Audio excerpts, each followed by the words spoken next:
Good afternoon and welcome. Come on in. We have some seats up there. Please join us. My name is Tian Wong. I'm one of the co-MCs today, and I'll introduce this fine gentleman in a second. But I'm the CEO of Opus 8, and we are a company that helps technology companies raise capital through our network of high net worth individuals and family offices. We also organize the Connectpreneur series, which is a monthly virtual investor pitch events, the largest in the world, and we also do 8 events here on the East Coast, so check us out at connectpreneur.org. Anthony and I will be introducing the program, and I do want to say that the winner of today's competition, just like the winner of last year's and the years before that, will be presenting at a future Connectpreneur. They will be pre-selected to do that. So with that, let me introduce Anthony Millen, who's my co-MC today. Anthony. Thank you, Tian. It's great to be here today. As Tian said, my name is Anthony Millen. I'm the founder and co-chair of Next, powered by Shulman Rogers, which is an award-winning legal law firm that focuses on startup and emerging growth companies. We've productized a broad range of legal services to make legal services predictable and obtainable. And we were just selected this year by Legal Week as the best law firm for startup success in the country, and very excited to be here today. So first of all, welcome to the 2024 Quantum World Congress Startup Pitch Competition. As quantum science and technology advances, we are witnessing the incredible potential unlocked when it converges with cutting-edge fields like artificial intelligence, cybersecurity, photonics, optics, and cryogenics. The theme of this year's Quantum World Congress is convergence. This powerful fusion is opening new market opportunities across critical sectors and industries. And today we challenge you to show us how your startup is pushing the boundaries of what's possible. This year we challenge the innovators who will be presenting today to answer the question, how? How is your company harnessing the convergence of quantum technologies with artificial intelligence, cybersecurity, photonics, optics, and cryogenics to create your new market opportunities across these key sectors and industries? And today is a chance for these startup companies to tell us how. The Quantum Startup Pitch Competition brings together the brightest minds and boldest ideas as we explore how quantum and related technologies are transforming the future. Get ready to hear from 7 visionary finalists, each selected by the Down Select Committee for their groundbreaking solutions as they pitch for a chance to win $25,000 grand prize. The companies cover a wide breadth of capabilities in quantum domains and come from all over the world. We at Next, powered by Shulman Rogers, along with Big Idea Connectpreneur and the Potomac Quantum Innovation Center, would like to extend our gratitude to QWC sponsors and supporters who have made this competition possible. This year, we are honored to have 4 distinguished judges, and I'd now like to invite the judges to the stage one by one. First, we are excited to welcome Anka Albu, Chief Marketing Officer and Head of VC Platform at QAI Ventures. Anka is a dynamic leader and entrepreneur in the world of quantum technology investments. As the founding partner of QAI Ventures, Anka has been instrumental in guiding early-stage quantum startups towards success, combining her deep expertise in quantum technologies with a sharp focus on business strategy and commercialization.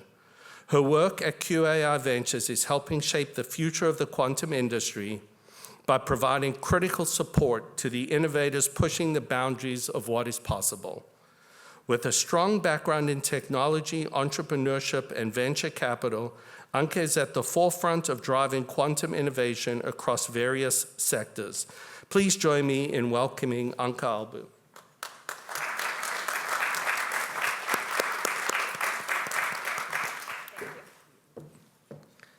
She set the bar really high.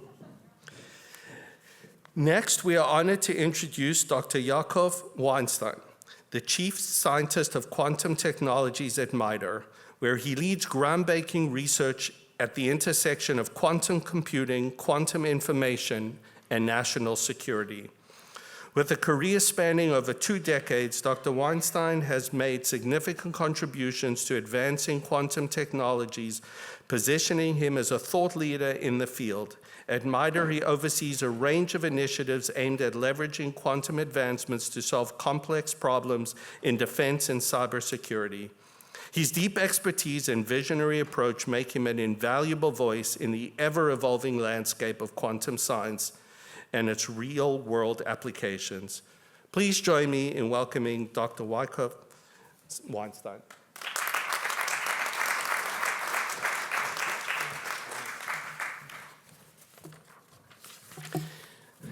Now we would like to introduce Dr. John Sawyer. Dr. Sawyer is the Executive Director of the Mid-Atlantic Quantum Alliance, which supports the growth of a vibrant and inclusive regional quantum ecosystem, built on the foundation of one of the world's largest concentrations of quantum expertise and capabilities.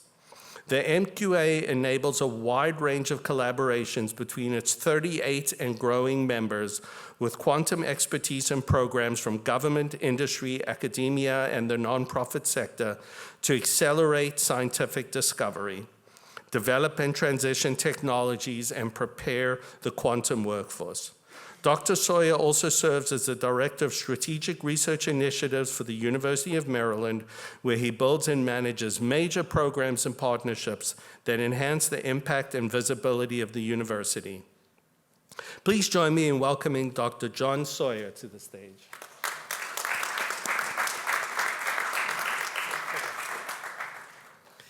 And we would now like, as our last judge, to introduce Dr. Reggie Brothers. It is a privilege to introduce Dr. Brothers, a leading figure in the world of advanced technologies and defense innovation. As a prominent researcher at MIT Lincoln Laboratory, Dr. Brothers has played a pivotal role in developing cutting-edge solutions in areas like cybersecurity, quantum science, and national security. With an impressive career that includes serving as the Undersecretary of Science and Technology at the U.S. Department of Homeland Security, Dr. Brothers brings a wealth of expertise in shaping the future of defense technologies and fostering innovation across government and industry. His deep expertise in integrating emerging technologies into mission-critical operations make him a sought-after leader in the field.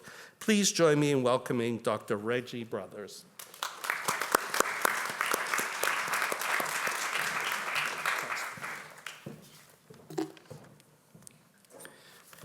As we eagerly anticipate today's startup presentations by our finalists as they vie for the coveted $25,000 grand prize, each finalist has 5 minutes to pitch to our judges, and the judges have a following 5 minutes for Q&A. The judges will then step away to deliberate, at which time we'll hear from the 2022 winner, QBraid, with co-founder and CEO Kanav Setia, and last year's winner, Boss on Q PSI, with founder and CEO Abhishek Chopra, about their journey since winning the coveted prize. The judges will then return to the stage and announce the second runner-up, first runner-up, and winner, who will receive their awards at an official ceremony tomorrow at the plenary at 11 a.m. And with that, I'd like to call Tien back to the podium to invite our first startup to the stage. Thank you, Anthony. So we have our amazing startup companies. Each company will be pitching for 5 minutes, followed by a 5-minute question and answer period with our esteemed panel of judges. So without further ado, I'd like to introduce Anion Systems. Anion Systems is based in Montreal, Canada, and they developed the full hardware stack involved in supercomputing, quantum computing, including quantum processors, dilution, fridge, cryogenic systems, control electronics, and the necessary software and firmware stack to operate and program quantum computers. Founded in 2014, it was the first Canadian company to develop and commercialize a fully integrated universal supercomputing quantum computers. So with that, I'd like to, let's welcome to the stage Christian Basila, President of Anion Systems. Christian.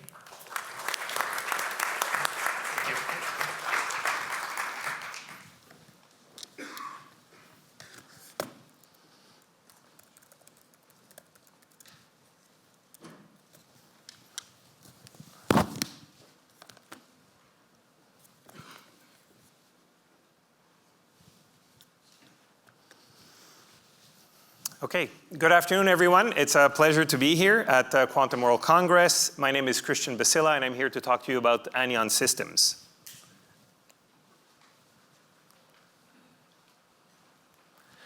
So a bit of background on our company. We were founded in 2014.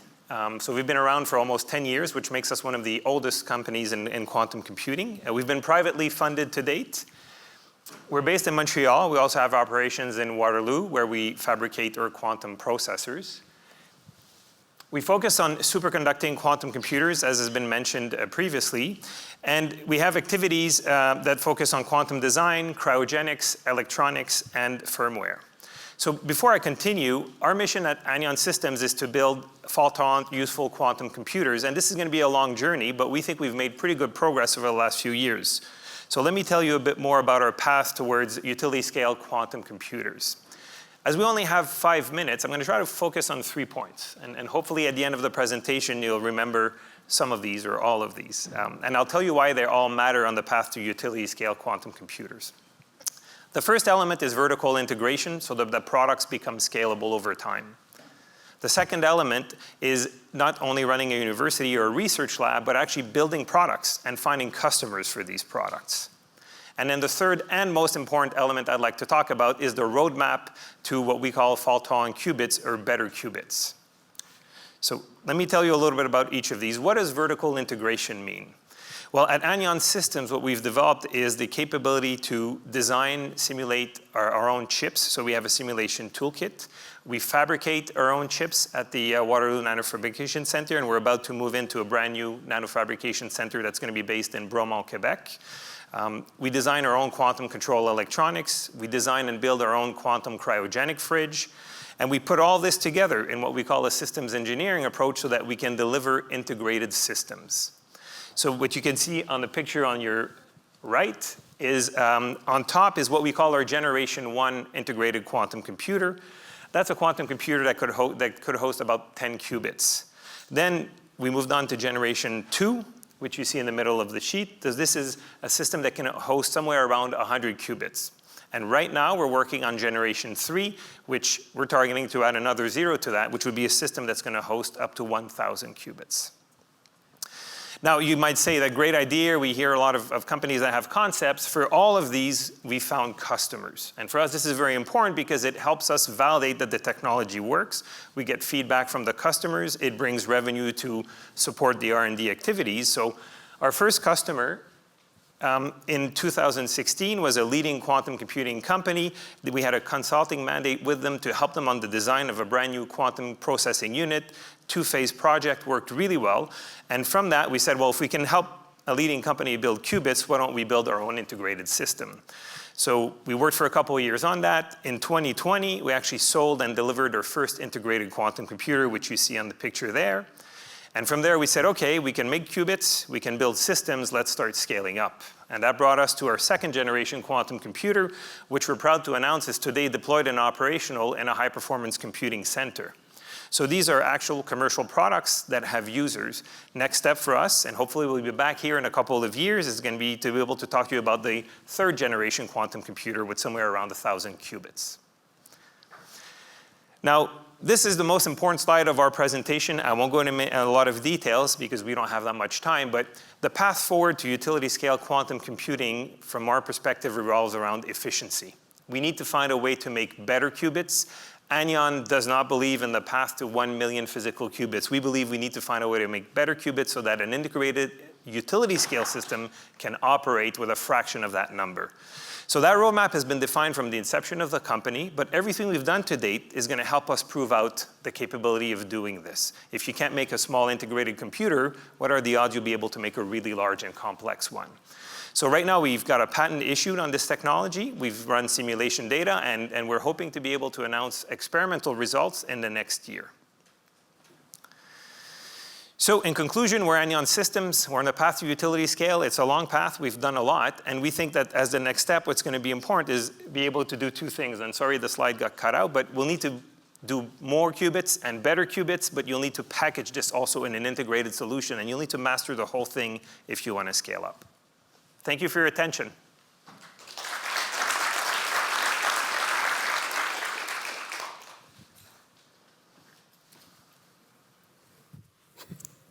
Yes.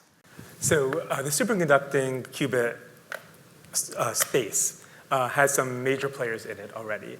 How do you differentiate yourself from those players? So it's a great question. We view it as really a marathon. And when we look at the other superconducting companies, which we look at closely, we think everybody's kind of in that middle pack today. Everybody has many years ahead of them, and we don't see anyone that has a utility scale system anywhere near term. So the question is going to be on this next generation of qubits. Who's going to come up with a new qubit that has that efficiency so you don't need decades and decades and probably insane amounts of money to have a utility scale system? So people have different approaches. We have ours. I think that's what's going to make the difference. Thank you. Oh, I have 3 questions. Can you talk to applications and customers? I can. Customers, I think I've mentioned. Applications, we don't do. So I think we try to do a lot as a startup, but we don't do anything on the algorithm sides. Our view is we're going to partner with people that have that expertise, that have complex problems. We want to deliver to them hardware where they can run it. So to be clear, I didn't mean you doing applications. I meant your customers. What are the applications your customers are using it for? Again, we don't have much visibility on that. Our first customer is in the defense sector. Our second one is in a high-performance computing center. And part of the agreement we have there is that we actually don't see what people use the machine for, which is perfect for us because we believe in sovereignty of data. And these users already use classical infrastructure in the HPC center, and they don't want the providers of those systems to see what they're doing. And they don't want a provider of now their new quantum infrastructure to see what they're doing. So we don't see much. We're always open to supporting people and help them on how do you develop an algorithm, but the data that they run, we don't see, and it's not our area of expertise. Thank you. Good pitch. You talked a lot about scaling the technology, right? Like achieving millions of qubits, ideally. So let's say that you will achieve that in 6 months. How do you plan to scale your hardware for broader commercialization? And what markets do you plan on extending to next? So we think the scaling up, you need to add years to months. So we've been at this for 10 years. We think we're maybe somewhere around midpoint. So we think there's probably another 10 years. And if you look at the generation of systems, we went to 10 to 100. We're working on 1,000. We think the utility scale is not going to start before the 10,000. So we have at least 2 generations left in front of us. So my question was mostly on the finances of, as you say, it is a marathon, you're halfway there. How much do you have in the bank? How much are you looking to raise? What is your burn rate? Like, how confident should we be that you will actually get to the finish line? So we've actually self-funded until now. We've been break-even for the last 3 years. So that's the part of the revenues that I mentioned. We basically generate revenues from commercial projects, and we invest everything in R&D.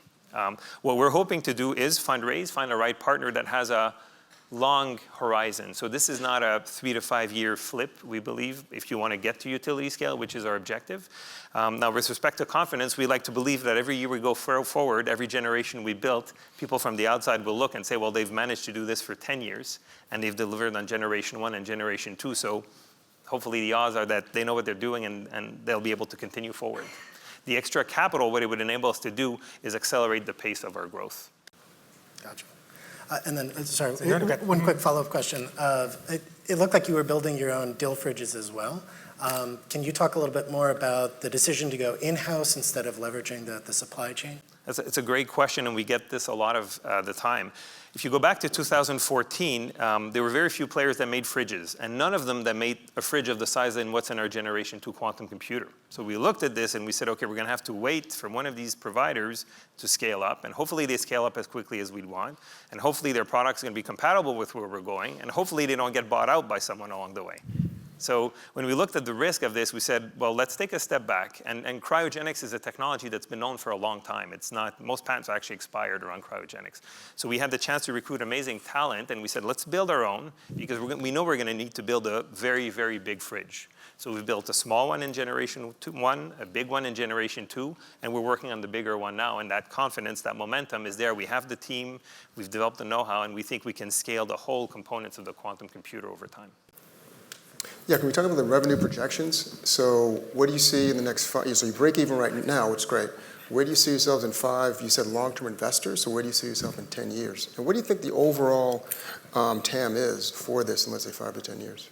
So there's a lot of studies out there. Where we've been now is we've generated over 10 million of revenues. The backlog number is actually higher. We think that if you look at, and there's comparables out there, these systems will sell as they get bigger for tens and tens of millions of dollars. So we think we could do 50 million of turnover in the next couple of years. And hopefully, while breaking even, to continue to push things forward. I think we're out of time. Thank you so much, Christian. Thank you. Thank you. All right, our next presenter is Euclid Incorporated. Euclid provides solutions for reliable and secure manufacturing of electronics systems using next-gen quantum sensing technology.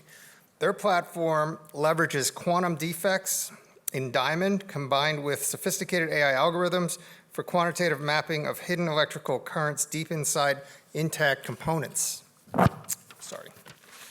Euclid built instruments for inline meteorology and process control in advanced semiconductor packages and batteries, enhancing yields and decreasing time to market. They address a key gap in emerging and sustained growth markets driven by demand for AI compute, electronic systems miniaturization, electric vehicles, as well as the transition to renewable energy infrastructure. Please welcome to the stage Sanjeev Agarwala, CEO of Euclid. Sanjeev.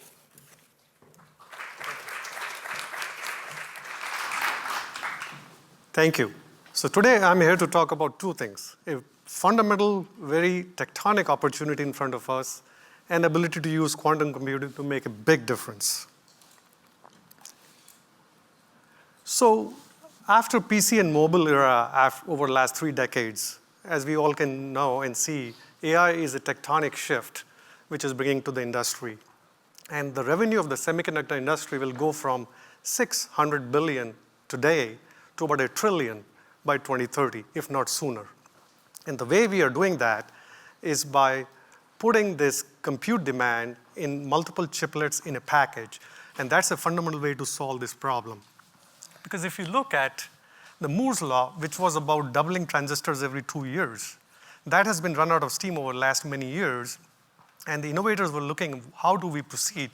And they figured out to separate the compute, memory, and I/O and put them in these complex structures of connecting and stacking. So think of this multi-storied complexes they're building inside a package. And this is a fundamental change. And the new Moore's law is all about scaling this interconnect. And there's a roadmap for the next 10 years to continue to do this. But there's a problem. As they're building these multi-storied complexes, they're making tens of thousands, if not millions of connections as they put the silicon layers, the sandwiches. And to get each of those connections right, today we have not solved that problem. What that leads to is the yield in terms of as they put these packages together, they're losing about 20 to 30%. Imagine on a $100 billion product line, that's about $20 to $30 billion. And that's a problem we have to go solve. And it can be solved by doing what we call inspection along the way, but for that you have to see through silicon, and today there is no technology. That's where Euclid comes in. We are really leveraging a very unique capability of quantum NV magnetic, basically a microscopy, to go through see-through silicon and be able to real-time look at large surface areas with wide resolution to figure out this open short interconnect defects. And the way we are able to do that is, again, differential magnetic fields, which is something our team has been working on over the last many years.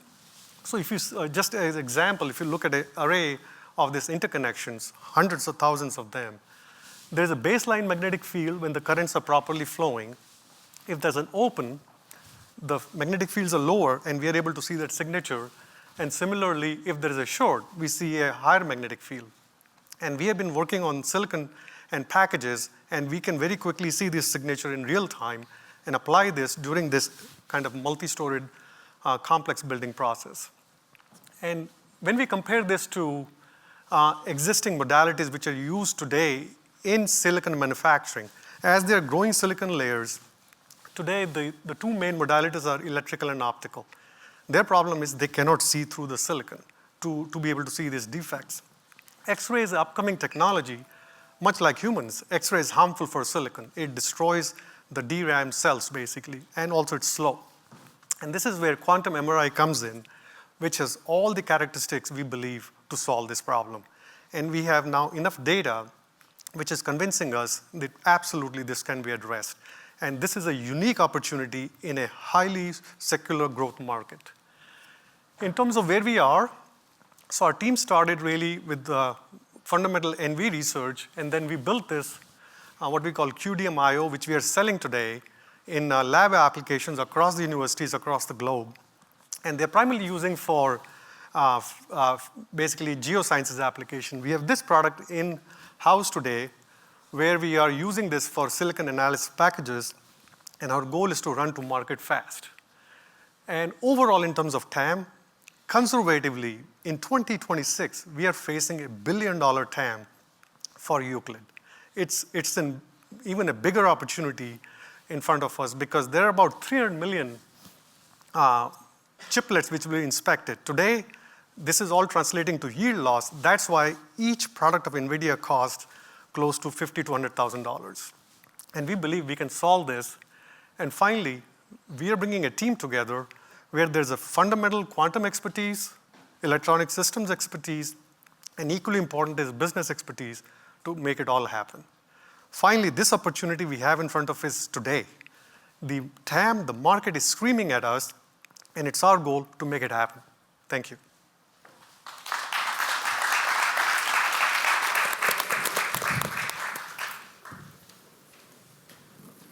Yeah, first of all, I love the problem you're trying to solve. It's a great problem you're trying to solve. Can you talk about the maturity of this? Like you said, right now you're working with partners. What's the maturity of your technology right now? So in terms of silicon level, the number of papers, if you see over the last 5 years from our basically group as well as pretty much all reputed institutions, where silicon particularly, it's almost proven that this can be done. And I think we have enough data across advanced. We are working on the most advanced CMOS silicon today with some of those strategic names up there. And we are able to see results. And that's why from a quantum sensor maturity in our system in terms of laser, microwaves, optics, highly mature. So are you, just following up on that question, so when you're looking at something, EUV lithography, for example, the resolution you get is sufficient for those kinds of chiplets? We have actually way more resolution than what we need for this problem. We can go down to even nanometer level. At package level, today's bumps are in like 30 to 50 micron, and in next 10 years, they will go down to sub-nanometer. We are well ahead of that. Did you say that you had customers already? So right now, so we are in early stage, so we have strategic partners. Okay. Some of the biggest guys in the industry between Intel, TSMC, Samsung, and all. And they are really working with us to go solve this problem. And are they supporting the company Absolutely, financially? absolutely. So this is such a big gap in the industry. And like I said, the metrology in silicon manufacturing today, that market itself is over $50 billion annually. And there's a massive gap in package level because of, again, this multi-storied complexes. And industry needs a solution. And quantum presents that unique differentiation. So not only quantum, we have been focused on electronic systems to be able to marry the two to solve this problem.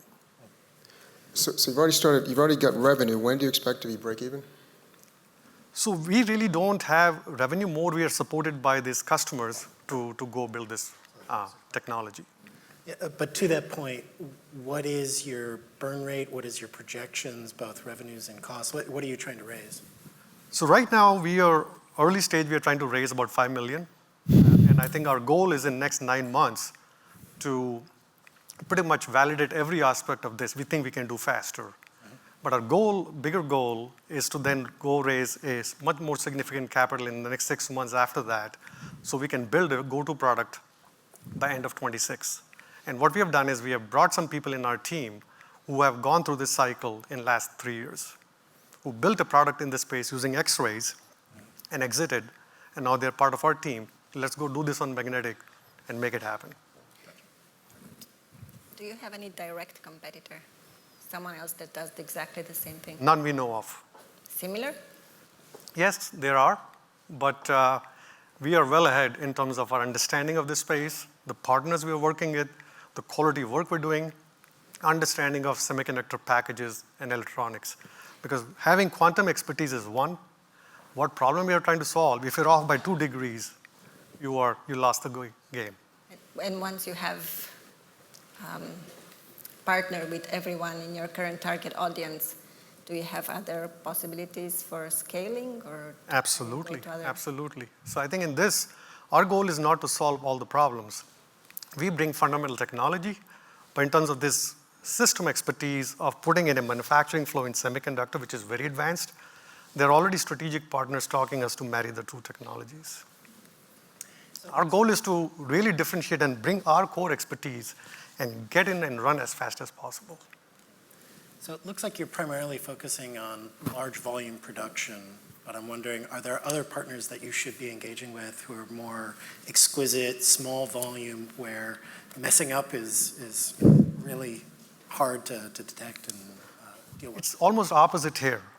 High volume is easier because here, if you get it right, it multiplies. Whereas if you go for small volume, it's like a Swiss Army knife. Everybody wants a different feature. We don't want to go there. First, we want to go solve a problem. And in fact, we have already a problem too in our orthogonal industry, which has already partnered with us to go work on that. But focus, that's all about startups. Good answer. Quick technical question. Do you have any probability of failure? Like when you do the imaging, is it always correct or sometimes it's not correct in terms of assessment whether the connection? Again, it's a combination of field of view and the resolution. We can modulate the two. So we are able to really adapt to the needs. For example, I was saying the interconnect roadmap of these packages, much like there was a Moore's law, now there's a 10-year roadmap already defined where to go. So today, we are well ahead of them, and we will continue to improve this technology to stay well ahead of them. We have to. Thank you so much, Rajiv. Let's give it up.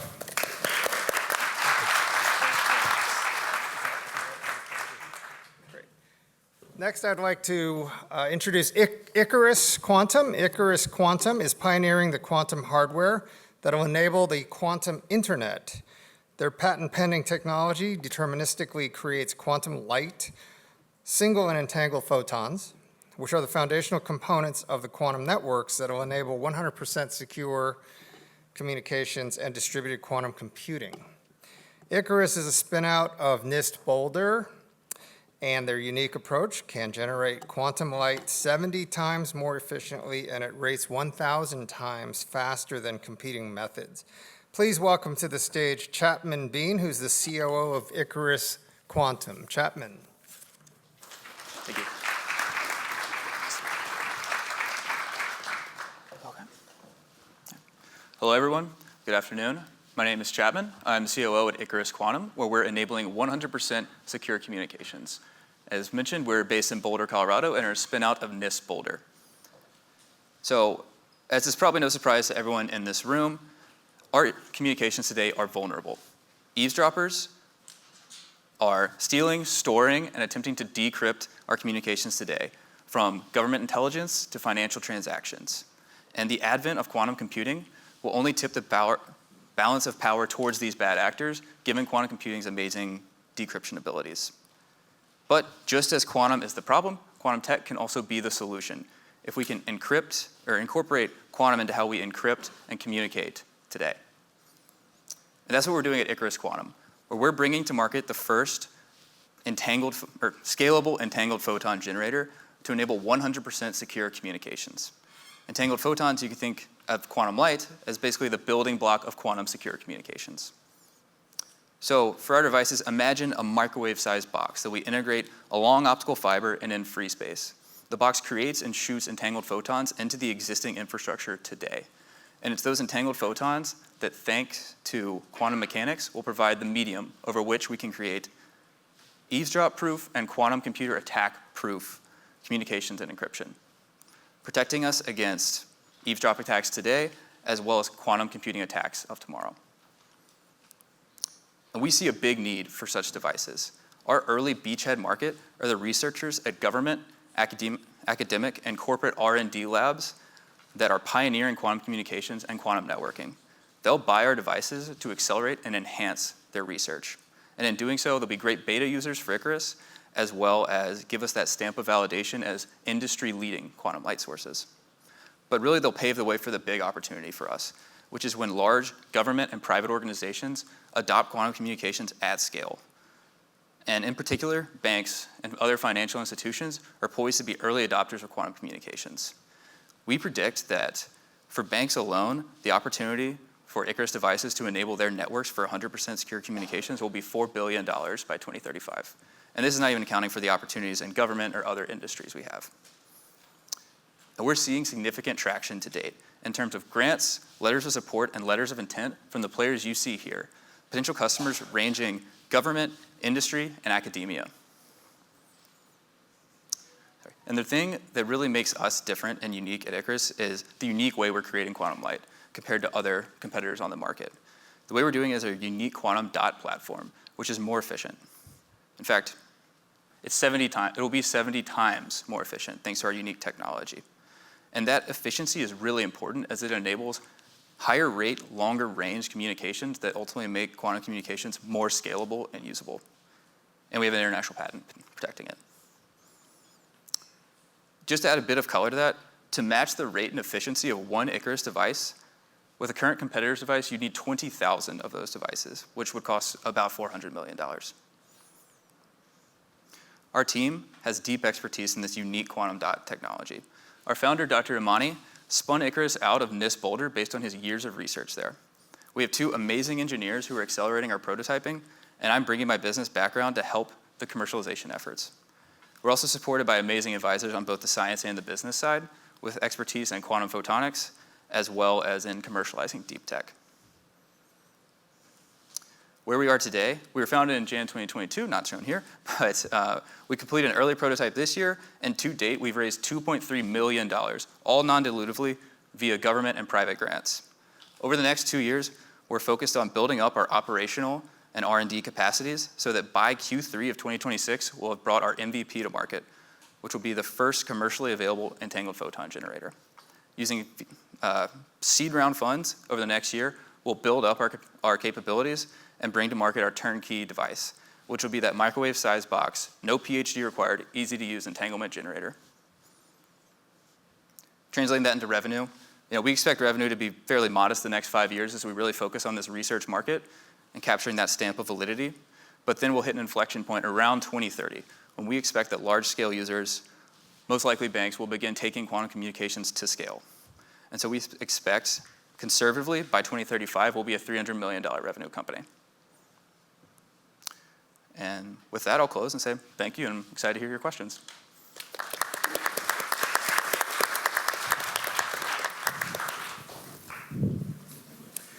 So is the form factor for the long term still that microwave-sized box, or are you planning on shrinking it as you get towards a more commercial market? Yeah, it's a great question. It is, so the microwave-sized box actually comes from the cryostat that we are within, and so we'll shrink as cryogenics shrink, but that is the long form factor, is that entanglement generator that basically you just plug it in, don't need a PhD, but you can plug it in, it has fiber coming out of it, and out of it shoots entangled photons. What have the banks said so far? Sorry? Banks, what have the banks that you've spoken with said so far? So we're still in stages of lining up those discussions. We've mostly been targeting our earlier beachhead market, which are those labs in the government and academic space. Love to talk to banks as well, but they are not moving as quickly as the research market, which we have all of our letters of support and letter of intent from, and we know that within that market, there's the need for our device for this deterministic source. And so we're focused on that, and we expect scale users to come into the picture a few years later. Please correct me if I'm wrong, but I think there's at least one European company looking at quantum dots as a quantum emitter. Yes. Can you explain the difference between your technology and that one? Yes. So there's actually one or two, but we're the only US quantum dot company, specifically using quantum dots for quantum optics. There's a lot of other quantum dots in LCD and displays and such. But I think the difference between what we're doing with Quandela and Sparrow is those companies are more focused on computing as a platform, versus we're more focused on networking. And I think as well, the big thing is our Boulder location is a key advantage in that all of our R&D, our full operational manufacturing chain is all located within Boulder. And so that allows us to have really quick iteration times from growth all the way to characterization and packaging. It's not the same with our European competitors. They're decentralized, and so what takes them weeks takes us days. What are the biggest technical hurdles you face in scaling your quantum light generation for commercialization? Yes, great question. So if you think about like the path to 70x, our early prototype was around 5x, and so we think within 18 months we can be north of 50x. And really what's entailed behind that path is all the individual components of how our technology works, how we're making the quantum dots, how we're fabricating around them, has been proven to work. It's just the engineering problem of putting them all together. And so figuring out those processes and figuring out how to scale those processes is the hurdle. But we don't have research breakthroughs to make to get there. Thank you. So are you talking to any of the QKD companies that are using single photons, ID Quantique? I'm sure there are plenty of them here at the Quantum World Congress. Is that Open to conversation. or even beyond quantum communications, I would suspect that there are other possible markets for single and entangled photons. Is that something you're looking into? Absolutely. I think the QKD companies are a big market. Again, today we've really focused on more the networking players, so quantum networking test beds, people who are trying to figure out how to distribute entanglement, which at the core is what our product does. The application can be 100% secure communications. So we're focused more on those players who are enabling the networking, and that's more in the R&D, but we're absolutely open to QKD conversations. What kind of range are you getting now, and what kind of range do you expect to get in the future? As in distance of entanglement. So right now, we're kind of limited to our 20-mile range, which is mostly due to optical fiber loss. That is more or less kind of the range that the industry is facing. Like it's kind of the nature of optical fiber that once you go over, due to the photon loss in the fiber over 20 miles, it degrades.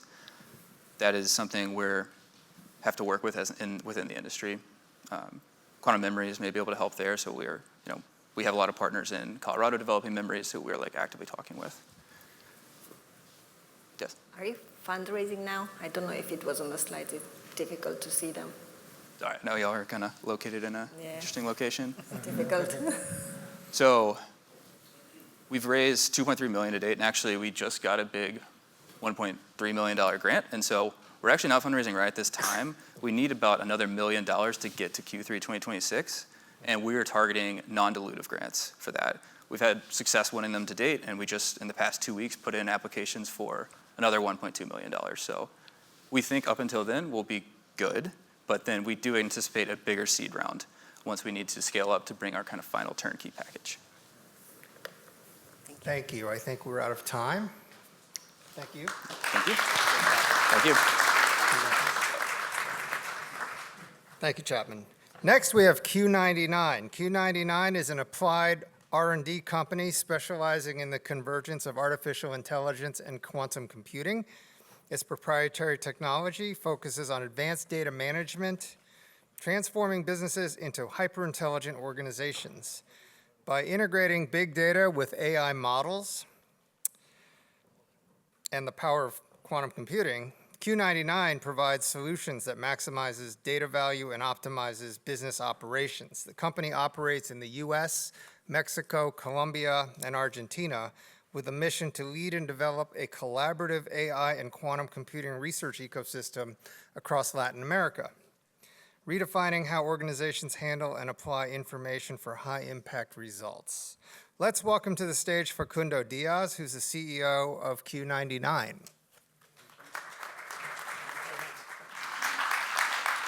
Good afternoon, ladies and gentlemen. I'm Facundo Diaz, CEO of Q99. It is a great pleasure for me to be here. And yes, we are pioneering the fusion of AI and quantum computing. AI is great, but it has its limitation. Moore's law is reaching its end. CPUs hitting its limit, and we really need a new way to create computational power. So we have a great limitation there for AI to keep evolving. And we have another great limitation, that the high demand of computational power. Right now, AI models are evolving and in a complex way, and demanding the data sets are demanding a lot of computational power to be managed. So we have a limitation there. And something very interesting, AI still trapped in that loop. Statistic, at most deterministic. In consequence, it's predictable. We really need, or we really think we have the opportunity to unleash the full potential of AI. And as we all know, quantum computing is a great answer for that. First of all, it has the potential to work and process massive and complex amount of data. And the most interesting thing is probabilistic. So it gives AI the real potential to create, analyzing and managing all the possible scenarios in the future simultaneously. All the big players are in the hardware, and we really believe we need application and real-world use cases. So that's why we decided to create Q99. We are an applier R&D company pushing the fusion of AI and quantum computing. It sounds great. The big question is how. We asked ourselves that question in the past, and we learned, especially I was an Accenture director, and I ran projects for data projects for, I don't know, dozens of 500 companies in the world. And the starting point and the common factor for AI and quantum computing to converge is the data. Right now, we are managing the data in a paradigm that is not the correct for the potential we have with AI and quantum computing. We are still working with libraries, queries from software that only creates predictables or predefined outcomes. So we really believe that the challenge is how to create dynamic and new ways to process and connect the data. And this is what we did and how we started the Q99 infrastructure. Q99 infrastructure is basically an end-to-end solution that manages the data ingestion. We let the companies connect the data from wherever they have it. We create this new way of managing data. We call this the biographs. We easily integrate and connect that with actual AI models and quantum computational power. And after that, we let the companies or their employees to become what we call hyper smart, create dashboards, solutions, whatever they want, because their companies become what we call hyper smart. Sounds theoretically, but let me show you. I will show you probably, I'm confident about that, the most concrete and real use case of AI and quantum computing working together. This is QuantOS, our first product. I'm loading. I'm logging in, so I'm going to my database. I will connect my database. Now it's that way. So I will decide which database from my company wants to connect. I'm selecting Salesforce. I just add the credentials and the kind of data I want to provide to this kind of knowledge graph. We really make the graphs working smart. I will connect another database. I will go to MySQL database. I'm adding the credentials. So As soon as I connected the database, I will skip. I don't need to connect another database. I will connect one of the quantum computer we have integration with. I will select, we have pre-designed algorithms that works with our data and the quantum computing we already select. Right now we are using an annealing algorithm that optimizes the data. Then I will choose an open source or corporate AI model. Then I will select, we pre-built, and we will let other creators, entrepreneurs, and tech companies to create industry models. And as soon as I have it there, I can become. We're eating into Q&A time. We only have 3.5 minutes sorry. for Q&A. We got to stay on track. Sorry about that. Love the demo, though. So it's okay. Go for it, judges. I'm sorry, I didn't quite follow. What's the problem you're trying to solve? Sorry? I didn't quite follow. What's the problem you're trying to solve here? I can. What's the problem you're trying to solve? Basically, we are letting the companies evolve and really take advantage of the AI. We simplify the integration with any kind of LL model. Using our technology, you just connect your data, and it's a plug and play ready for the LL models that we already have.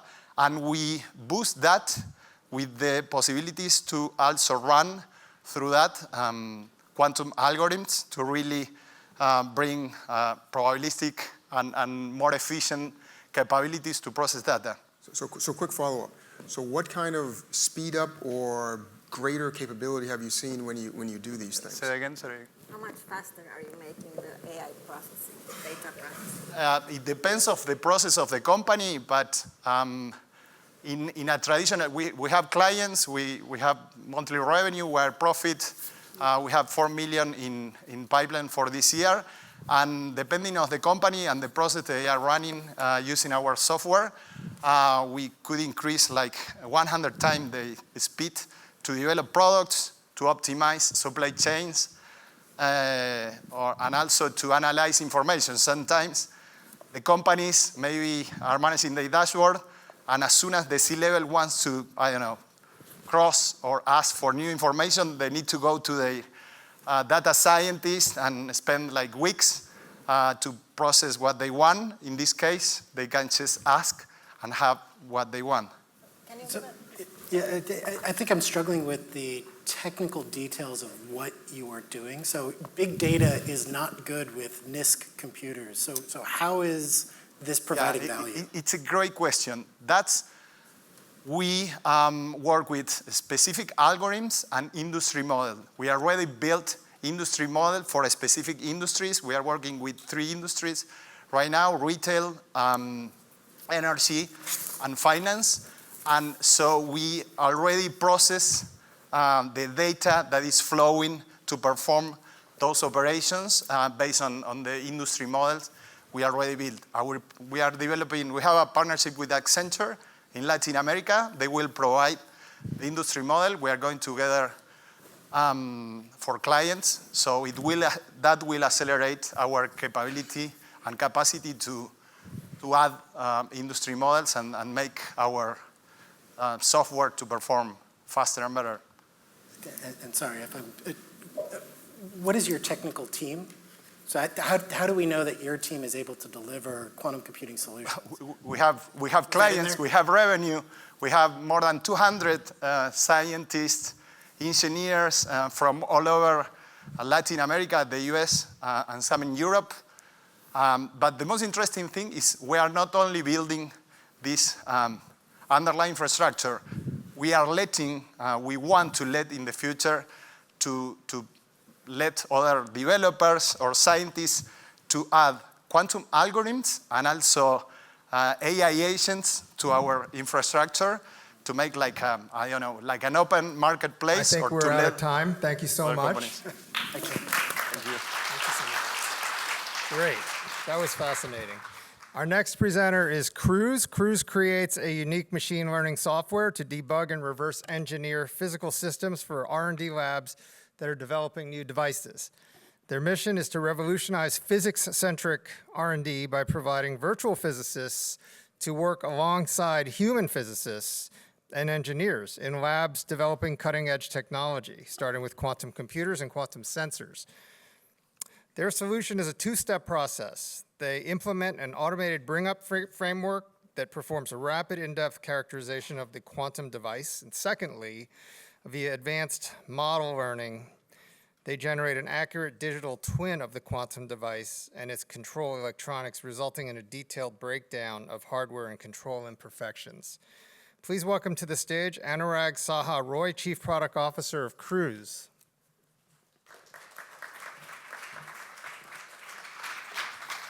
Hello, I'm Anurag, and I'll be telling you about Cruise, where we're accelerating quantum technology research and development using classical machine learning and digital twin technologies.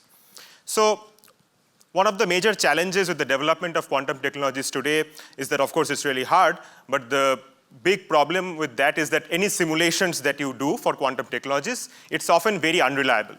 And there is a big simulation reality gap, partly because the physics is not very well understood in many cases, but also because the prototypes that you manufacture, they're extremely sensitive to variations in the environment, variations in the manufacturing process, and such.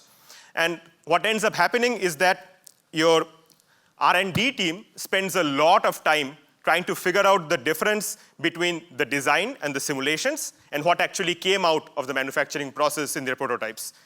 What we do at Cruise is to build classical AI tools which can be used to make simulations actually match reality, such that the simulation reality gap is closed and then accelerating the whole process of developing new quantum technologies. So how do we do this? How do we make sure that the simulations and the design actually matches what is in the reality? The way we do it is by making sure that simulations are learned and not designed. And what I mean by that is we combine these differentiable digital twins, differentiable simulations, with data from real experiments, real devices, and together they help us learn very accurate digital twins, which can then be used to essentially debug your hardware research and development process. So you can use the digital twin to understand why certain aspects of your hardware are not behaving the way you'd expect them to. The big thing about this is that this is based on classical AI. So you can use it right now for applications and development of quantum technologies. It does not require large-scale fault-tolerant quantum computers. Diving a little deeper, but not too deep, the only part in this diagram that I want to focus on is the step in the middle, which says model learning, which is primarily the very crux of our process, which takes all of the data you can gather from your experimental devices through various characterization experiments, calibration experiments, and then combine that with our differentiable digital twins.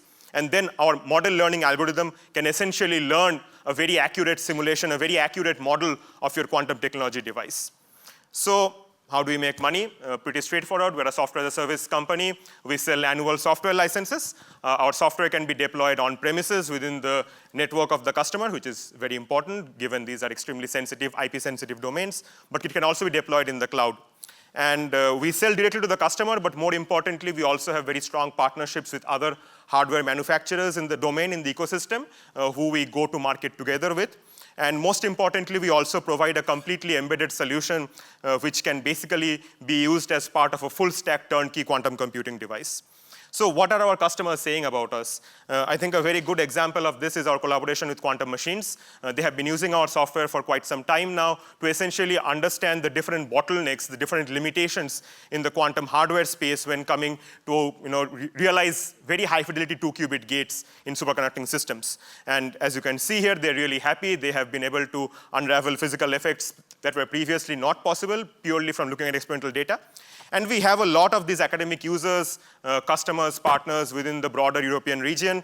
And we're also part of various commercial collaborations that provide full-stack turnkey quantum computing solutions to end users. Quickly going over competition, again, not going into the full detail, but just focusing on the model learning part of the story, is that we are the only player in the market right now which provide this kind of a solution where you can use these digital twins that can learn models of quantum computing devices and not just design them from first principles. Also, we're extremely technologically agnostic, so ion traps, superconducting quantum computers, quantum dots, anything, we do them all.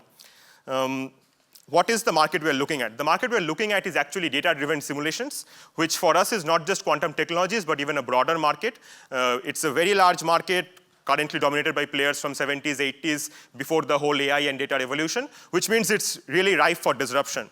And we have started with quantum technologies, moved on to MRI, and then we target silicon photonics next. So to summarize, we are founded in 2021, late 2021, December, so more like 2.5 years old. Headquartered in Germany, but spread all over Europe. We have a team full of scientists and engineers. We have raised over 7 million euro in non-dilutive research grants.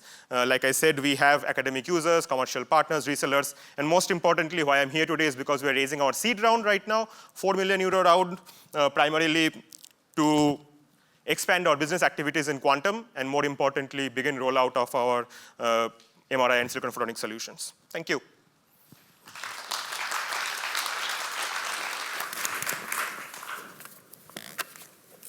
Yes.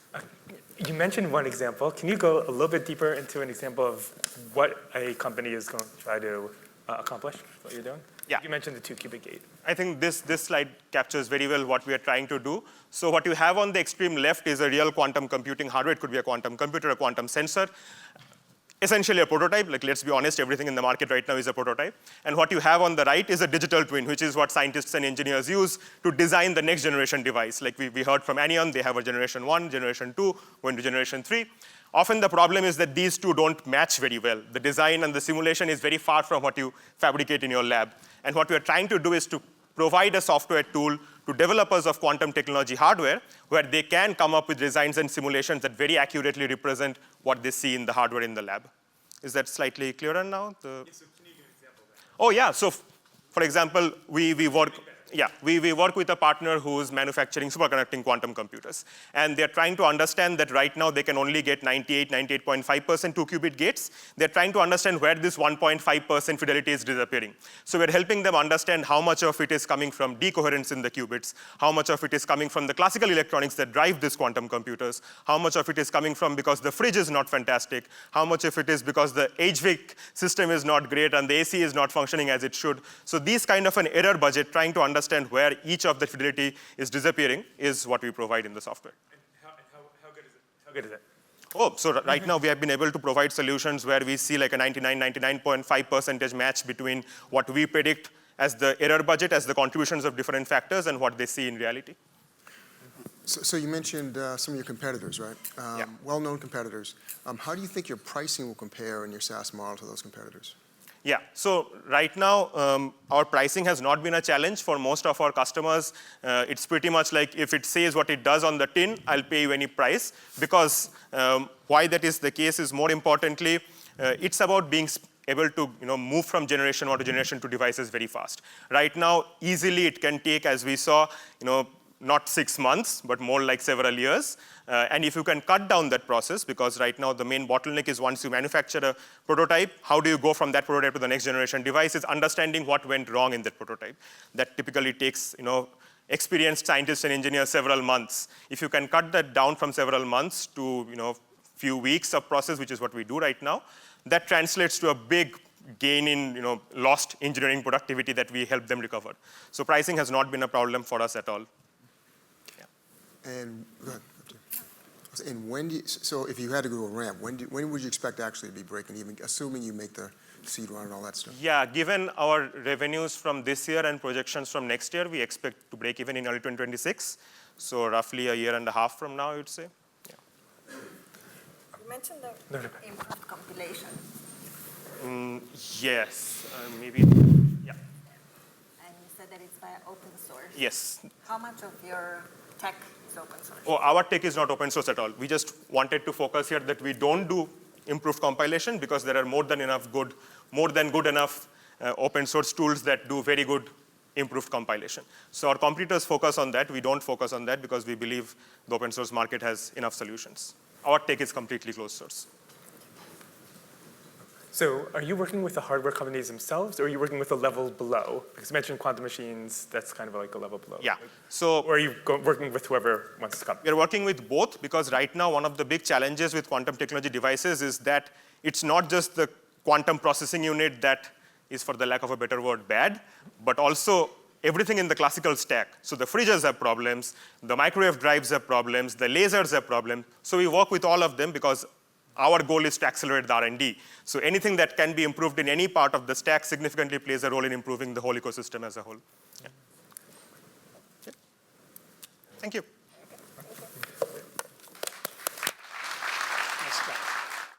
Terrific. I'd now like to welcome SB Quantum. SB Quantum is developing disruptive quantum sensing for Earth and space by leveraging the capabilities of quantum diamond magnetometers and cutting-edge algorithms to enable magnetic intelligence. On top of collaborations with three agencies, SB Quantum is also accelerating exploration in the mining industry for the ongoing green energy transition by identifying deposits of strategic minerals more quickly. SB Quantum is also delivering the future of navigation without boundaries and actively deploying its technology on land, in the sky, and in space. Please welcome to the stage David Roiguet, PhD, CEO and founder of SB Quantum.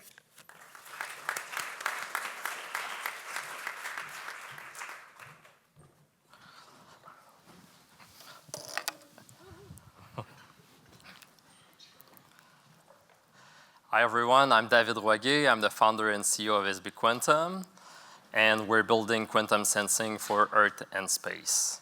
Our first sensing method that we're currently developing is about magnetic field sensing. And we all know that Earth's magnetic field is ubiquitous, it's everywhere, it's a resource that can be accessed by anyone. Yet, it's somehow a very underutilized resource. But it can be used for navigation without boundaries. It's a completely passive signal, impossible to jam or attack, and enabling navigation underwater, in tunnels, and even guiding the satellites in their headings. However, it still remains a very low precision navigation method.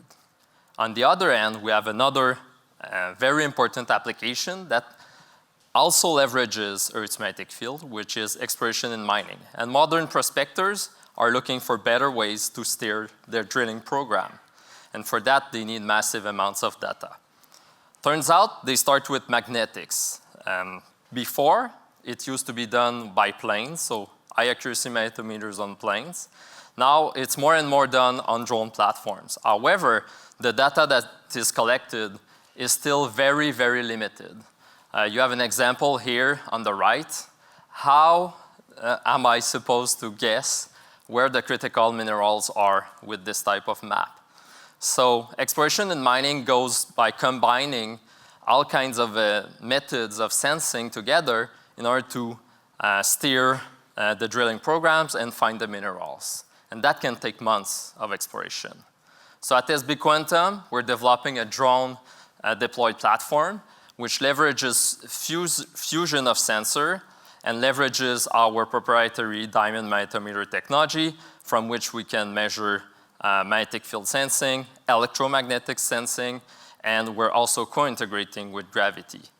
And to have the high accuracy readings that we need for exploration, we're combining this with advanced ML noise compensation algorithms. So we're leaders in developing this technology as part of the MagQuest program sponsored by the National Geointelligence Agency. Our aim is to build a world magnetic model which sits in every navigation system, is behind the blue arrow on your cell phone. We've qualified our sensor at NASA GSFC, not so far from here, and we've field deployed our technology on plane, on drone, and in the Arctic. This is one example, a snowmobile survey that we did in northern Quebec. And really, the objective with exploration and mining is to tap into this magnetics surveying market of $600 million. But we're not stopping there. Actually, we're positioning ourselves to tackle 60% of the exploration market. So magnetics is $600 million. We'll give you information about the geology. We can combine with gravity, which will give information about the density of the rocks. And finally, electromagnetics, which will tell you what is the conductivity, what kind of metals you have under your feet. We're starting in Canada, where our headquarters are, and North America, and with plans to expand in South America and Australia. We're a 23 people team based not so far off Montreal, and we have a panel of advisors spanning the mining industry, entrepreneurship with Neil, who's part of the Creative Destruction Lab stream, and also Barry Sanders, who's an eminent quantum scientist. What the future holds, we're building off 7 million non-dilutive investments. This year, we're prepping for space deployment. Next year, we're going to integrate onto a drone platform and begin co-integration with gravimeters and to feed a data portal that we plan for 2026 so that we can effectively scale globally. Finally, in 2027, adding the last sensing modality, electromagnetics, so we can deep dive into what kind of minerals we're dealing with. We're here at the Quantum World Congress for 3 main reasons. First off, to touch base with strategic investors in mining and defense. Also look for beta adopters of our diamond magnetometer technology to gather some feedback. And lastly, look for pilot opportunities in the mining exploration space. So this is SB Quantum. Thank you.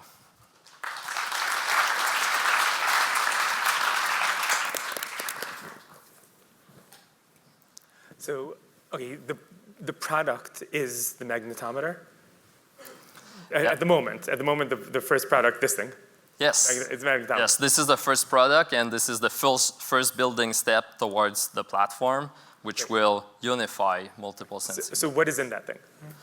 This is a diamond-based magnetometer. Nitrogen vacancy sensors? Yeah, exactly. So it contains all the control electronics. Basically, the output is a magnetic field vector, which is the data the mining industry consumes, also defense industry as well. It acts like any magnetometer. So happy to do a demo at some point.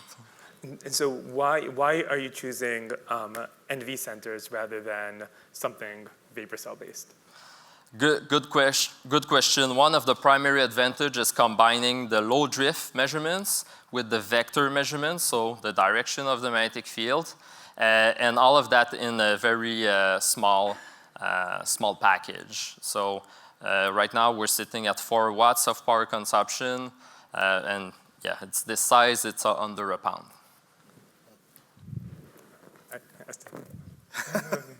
So just to be clear, the goal for the company is to expand beyond manufacturing these devices and integrate it into drones that you're making yourself, or leverage someone else making drones that you're just slapping things onto? Great question. I didn't want to dive too much into the details, but our aim is to develop a platform that will integrate on any drone system. So exploration and mining, there's plenty of drone surveying firms. They all have their secret recipe in terms of deployment and their own logistics. So our plan is to make a platform that we will distribute to end users. And with that significant variety in platforms, how challenging is that going to be to basically deal with the EM interference coming off of them? It's challenging. It's one of the biggest challenges of magnetic field sensing.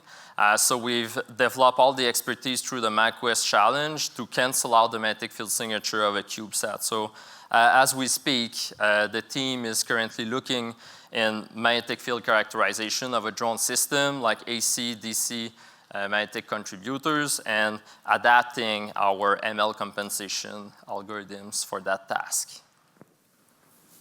So you kind of alluded to it, but is there an application here for precision navigation without GPS? There is, and again, this is a very complicated problem because you're dealing with platform noise, with high accuracy measurements, with availability of maps and navigation algorithms. So our first step towards that direction is really the MagQuest challenge, so building the world magnetic model and producing that very first version of a magnetic map, which we could update on a more recurrent fashion for navigation applications. So is that the challenge then? The first challenge, getting a magnetic map? For navigation specifically, yes.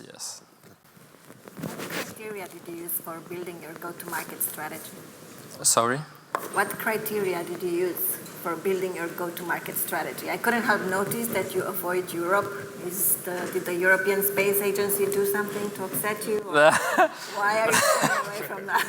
No, actually, we just got our first contract from ESA. So they actually got us to evaluate what is the potential of this technology for future space missions. So this is something we're looking into. More of a R&D, maybe not of a recurring revenue type of a project, but this is how we've been going for the last few years. And really the go-to-market strategy is about, not avoiding Europe, but exploration and mining in Europe is a bit less widespread, let's say. The gravimeters and the E&M sensors that you're planning to integrate, are you going to be building them, or are you using off the market? Yeah, so with the diamond technology, we can do magnetics and EM, so that this is on our roadmaps. For gravity, we're still evaluating which technology is the best suited to integrate with drone platforms. We have begun with MEMS type of gravimeters with a partner in UK. And we're looking, of course, on cold atoms technology.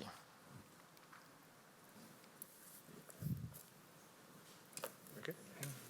Awesome. Great. Thank you. Thank you very much, David.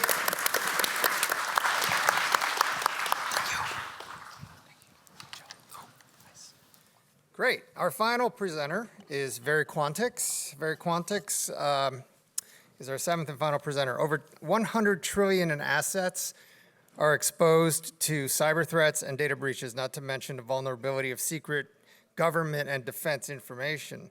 The harvest now, decrypt later tactic of bad actors anticipating the future availability of cryptographically relevant quantum computers presents a real and serious danger.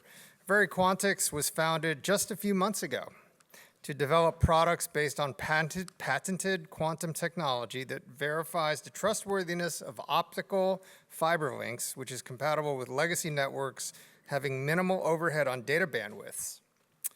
Verification of the physical layer is seen as being equally important as post-quantum cryptography.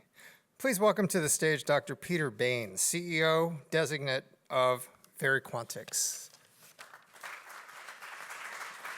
Thank you. Good afternoon, everyone, and thank you to the organisers for this opportunity. My name is Peter Baines. I'm a Senior Director of Commercialisation in UniQuest, which is the tech transfer company of the University of Queensland in Australia.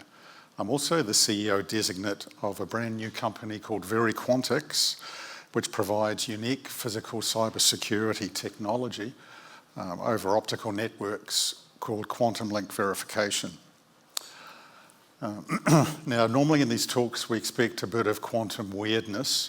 You saw on that map earlier that the pin from where we come from is the furthest away. We got in last night, so right now my brain thinks it should still be asleep. So I'm hoping there's no weirdness that's added from that factor. But let's set the scene. Fibre optic networks are not secure. Breaches happen and they get reported, but there's a much larger looming threat. And that's from hack now, decrypt later strategies of bad actors. On eBay, for less than $500, you can buy the equipment to tap into fibre links. The data centre partners we're working with, they acknowledge that the most vulnerable parts of networks are in the last mile. So these bad actors can tap into these valuable data streams and store them, anticipating in the future they can use quantum computers to decrypt it. Now, while it might be a few years before they can get their hands on the quantum computers they need for that, the shelf life of these valuable data is many years, if not decades. And even if we all started tomorrow to build quantum safe networks, it would take many years to complete the rollout. So QEDC published a report in July this year alerting everyone to this major threat and called for urgent action on two fronts. The first was to deploy more robust encryption strategies, and we have the authorization of NIST last month of 3 new algorithms. Secondly, QEDC called for quantum-based technologies to protect the physical layer of networks. And that's exactly what our quantum link verification is. It uses two entangled photons where one is kept in delay lines at the trusted home node of a link. The other one is merged with the data communications traffic, traverses the link, comes back, then the two undergo quantum interference. If they're still entangled, you can trust the link. If any attempts have been made to siphon off data or interrupt it, that will destroy the entanglement, and you would know in real time. Here's what the landscape of cybersecurity options look like. So quantum key distribution requires new equipment, new infrastructure. Armoured cables are easily spoofed.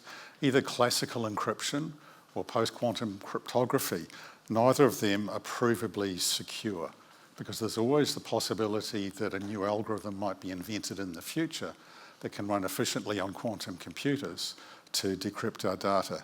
So quantum link verification ticks all the boxes as a mechanism to physically protect optical links. And as such, it offers the following benefits to the data centre security and optical networking markets. Being based on quantum entanglement, it can't be fooled. In real time, it alerts network operators to any breaches and allows them to reroute traffic to routes that are trusted. It maintains commercial bandwidths and is compatible with legacy networks and legacy infrastructure. It's needed at only one end of a link, and it's fully compatible with any current or future encryption and security schemes. We don't need to transfer any data with quantum link verification, so therefore it's simpler, more robust, and will be cheaper than other quantum technologies. So VeriQuantix is a brand new startup with a vision to make a global impact in provision of quantum safe networks. We're under a term sheet for our first investment. That'll give us runway for the first year of operations, and that will allow us to start building our first generation of products. So what we're seeking now is investors interested in the next round and also customers interested in trialling our first prototype products. Thank you very much.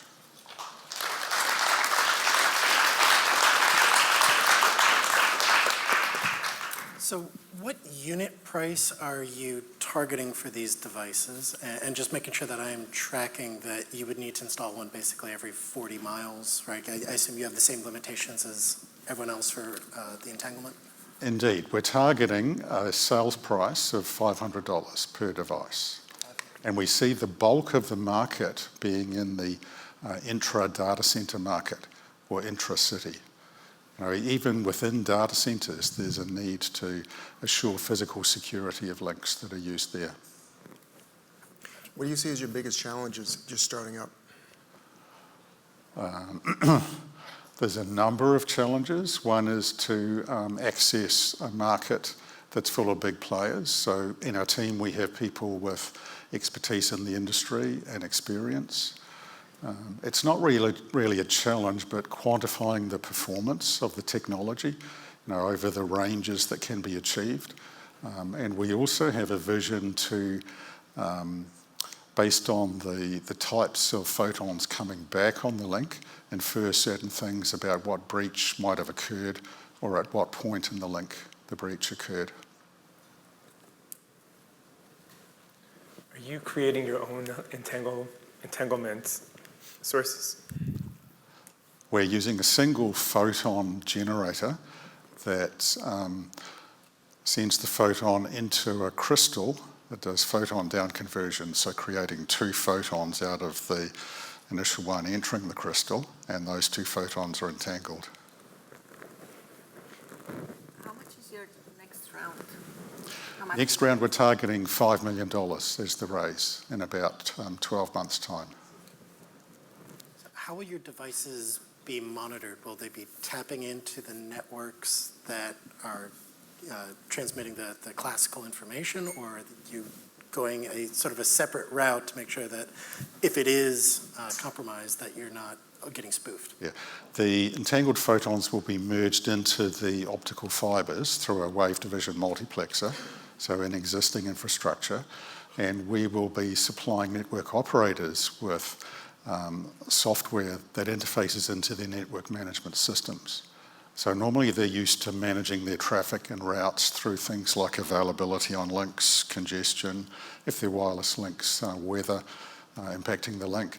They can just add this other dimension of trustworthiness of the link into the network management systems. But that data is being reported back in classical terms that could also be compromised if you compromise the network? Well, the data would be reported back in the trusted zone in the network. So you start with the location that you trust, then you're testing the link from that to the next node. Have you had any contact with any customers yet? Who do you think your major customers would be? And one more question, and that would be, assuming this all works, who would maintain this?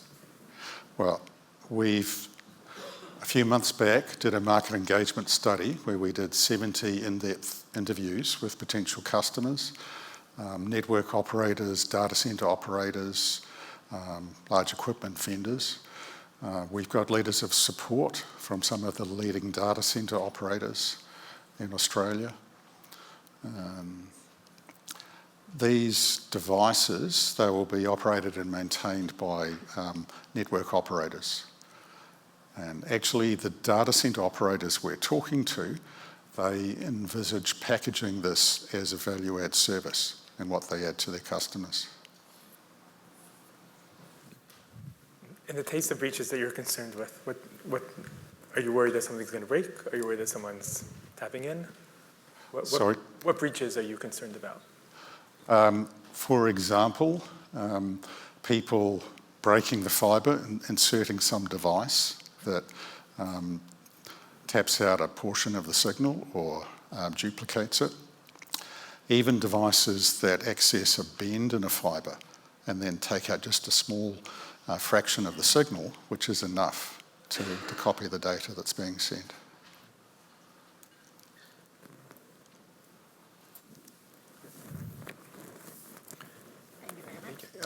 One more question. Just question in terms of finances. Given that you get these different rounds, funding the different rounds, when would you start breaking even? Do you think? Break even is projected under our current business plan to be in year 5. 5. Thank you.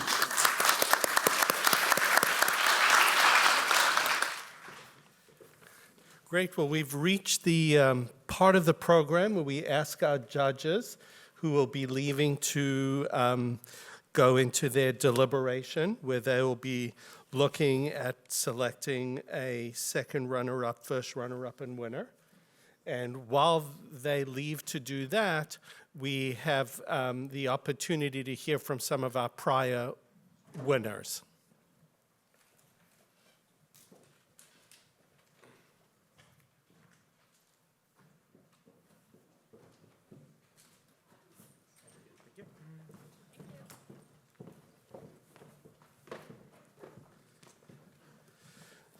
So like I said, we have a chance now to just hear a little bit from each of our winners in 2022 and 2023. And we're going to start with welcoming to the stage Dr. Kanav Setia, co-founder and CEO of Cubraid, the 2022 winner of the Quantum Startup Pitch Competition, which focused on bioscience and healthcare.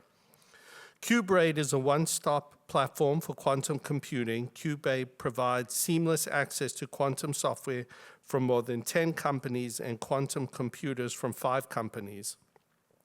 Cubraid also provides access to scalable compute and NVIDIA GPUs through their development and employment platforms. So I'd like to welcome Dr. Kanav Setia to the stage.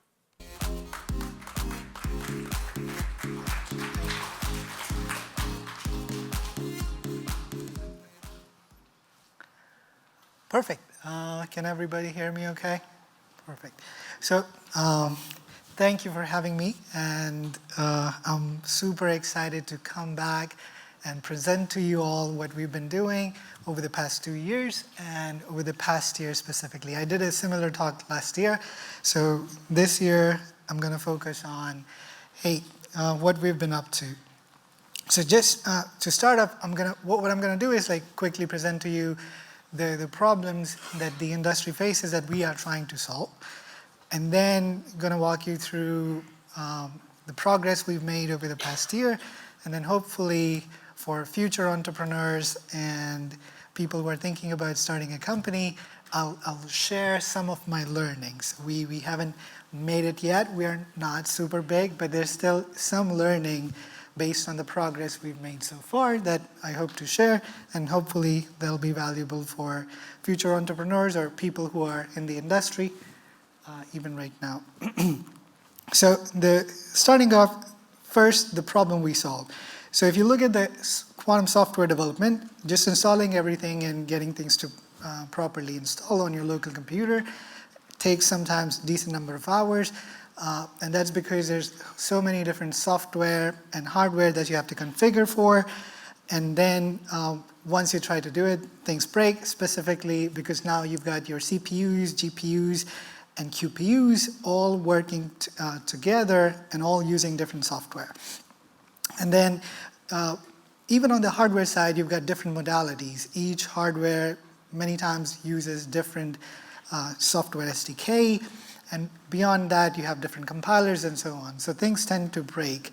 You sort of need an expertise in a lot of different areas, and that could, the learning curve associated with getting started in quantum is particularly steep, and it's made much worse because of these problems. And so that's sort of the problem we're solving, where we have a one-stop platform that provides you access to all the quantum software and hardware in the world, most of it, in under 5 minutes. The line, I like to say, is we take you from not knowing anything in quantum to running your first quantum program in under 5 minutes, right? And that's basically, we give you sort of this dopamine hit that people crave for while they're learning. And even the most complicated software, you must have heard of all the compilers, C++, CUDA libraries from NVIDIA, all of that works out of the box on Kuberate. So you just log in, you've got all the software set up that you're going to need without a single installation required. And then you have access to a bunch of different hardware, 5 to 10 different quantum computers, and almost same number of quantum software from many different companies. The access is configured out of the box for you. So there's no separate permission nodes required and so on, right? And then you have many different companies whose software is available for optimization, for example, FireOpal, and then we've also got Tangelo from Good Chemistry, and more and more companies are releasing their software on Kuberate. So this is what the software looks like. It's based on Jupyter Notebooks, a platform that's already amazingly popular for AI and machine learning. So we have the most optimized version of that for quantum computing, bunch of software extensions that we've custom built for quantum software. You've got normal integrations like GitHub. We just released AI integration, so you've got Copilot-like features and many more AI-related features coming in the future. The GPU access, for example, CUDA Quantum works out of the box, and that supports both the CPUs and GPUs. It's a massive hassle for a lot of the researchers to configure the GPUs themselves, so we make sure that you log in, you've got your CUDA Quantum and all of those things working out of the box. Some of the key features that we've been working on, particularly over the last year, is we've also started to focus a bit of local development. Let's say once you have started your quantum journey and you're building a more enterprise-focused workflow, we now have support for local development as well. You can just grab a single API key and move to your local development, set up the software yourself, but you've got single unified quantum API that you can target, get access to a whole bunch of quantum computers, and you can start building applications around that area. NVIDIA GPUs, support for CUDA Quantum, CUDA in general, Intel's Quantum SDK, all of those are available out of the box. We had already been supporting QEra's hardware and software, mostly thanks to AWS. And so that's one of the things we do. Like you come to QBraid, you don't need separate accounts for AWS, IBM, and hopefully Microsoft in the future as well.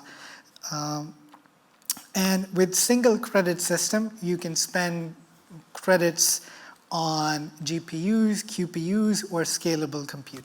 So we are aiming to become sort of like one place access for quantum computing needs. So that means as you move forward towards hybrid applications, something that's where you require scalable CPUs, GPUs, and QPUs, we at this point are one of the best solutions out there. And how do we serve different markets with the enterprise clients? Most of what we've seen over the past 3 or 4 years that the industry is still developing. There are not that many quantum software engineers in the enterprise world, which is where we're happy to engage with you to build POCs. One of the contracts we have from Welcome Leap focuses on understanding proteins with quantum computing. And we've made a remarkable progress there. We've got the entire software pipeline that you can just ping with PDBs in the future. So right now we take you from massive proteins and simulating those by breaking it up into smaller chunks on a quantum computer. Academia is where we've been immensely popular. There's a whole bunch of universities who are starting to use quantum computing for their courses. This year was particularly nice. We landed a couple more contracts where there are many more students learning quantum computing using QBraid. For QC companies, we are starting to provide a white label solution. One of the ones that you see is from QEra's. It's called, you can go to qbook.qera.com. That's their learning platform where they're building learning content for a neutral atom quantum computer that they're building, and we basically powered their solution. These are some of the names that you see on the enterprise world. We work with Airbus. We have worked with their Silicon Valley-based innovation center. We have a contract from Welcome Leap. But last year was particularly nice where we landed maybe 4 or 5 different hackathons. We are one of the most popular solutions for hackathon. This year we've probably already done 5 to 10, and we're looking at supporting some more hackathons in the future. The biggest one would be, I would say, IBM Quantum. We ran their Quantum Challenge and then their Qiskit Global Summer School as well. So this is sort of like a summary slide for what we did over the past year. We had maybe over 30 to 40% year-over-year growth. We've already supported like 5 to 10 different hackathons. And our biggest month saw almost 2,500 users in a single month. We've shipped many software features like crazy. We've supported, we launched NVIDIA GPUs and their software. Intel's Quantum SDK was available, as I mentioned. We recently launched AI integration. And looking into the future, there's some really cool stuff coming up. Right, on the research side, as I mentioned, we are looking at, we have built a software pipeline that simulates protein and drug interaction by chopping protein into smaller pieces so they're more manageable for quantum computers. Landed many cool partnerships, and our team is growing. We had like almost close to $1 million last year. We're looking at topping that this year and hopefully growing much faster in the coming years. And based on Quantum World Congress, there's exciting partnership announcement that's coming with QWC organizers as well, for which stay tuned. It'll be announced on September 11th, I've been told. What session is that? I forget. Yeah, the plenary session, it should be there. So it's one of the most exciting things we're working for next year, which is the year of quantum. So definitely check it out on Wednesday. It should be an exciting one. So last slide, where some insights. As some of you think of doing a quantum startup and or maybe are already doing quantum startup, I would say there are four main things I thought about. One is know your science. The field is super early. There isn't a single company that has figured out how to make money in this. And so this is where I would encourage everyone to know your science. I believe like a week ago there was this paper where they showed that all the quantum circuits that show up in most of the quantum circuits that show up in quantum machine learning could be simulatable classically. So there are things where you want to know your science so that all the quantum advantage that's been claimed in machine learning for many of the use cases could be brought into question, right? So, and science is the only thing you would fall back on when things get hard in the future for various reasons, right? This is the only fundamental truth you'll have to fall back on. Like thinking based on the first principles that you must have heard of, that's super valuable, but that sort of requires you to know your principles. And many times I see people making outrageous claims. So this is where I would highly encourage you to know your science and then know your tech. You've got a whole bunch of many more PhDs who know their science, but many times lack like what could be built at what pace and so on. So that's incredibly important to know that science is not enough. Building a solution that could be sold in a meaningful fashion in a rightly packaged solution and in the right amount of time. So that's incredibly important. Okay, and then ultimately there's no getting around the fact that you have to build something useful. And this is true almost in every different industry, and it's going to be true here as well. So just betting on the future, I think this is something that's unique. It's super challenging, especially when you don't have actually machines that would add value, but this is something that we cannot go around.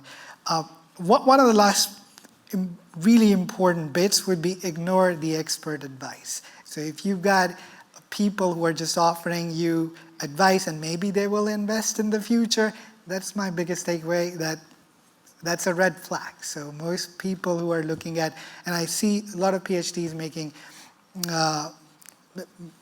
this mistake where in the hopes of getting future funding, they'll listen to a lot of the advice. That's not particularly helpful. So yeah, that's my presentation. Thank you.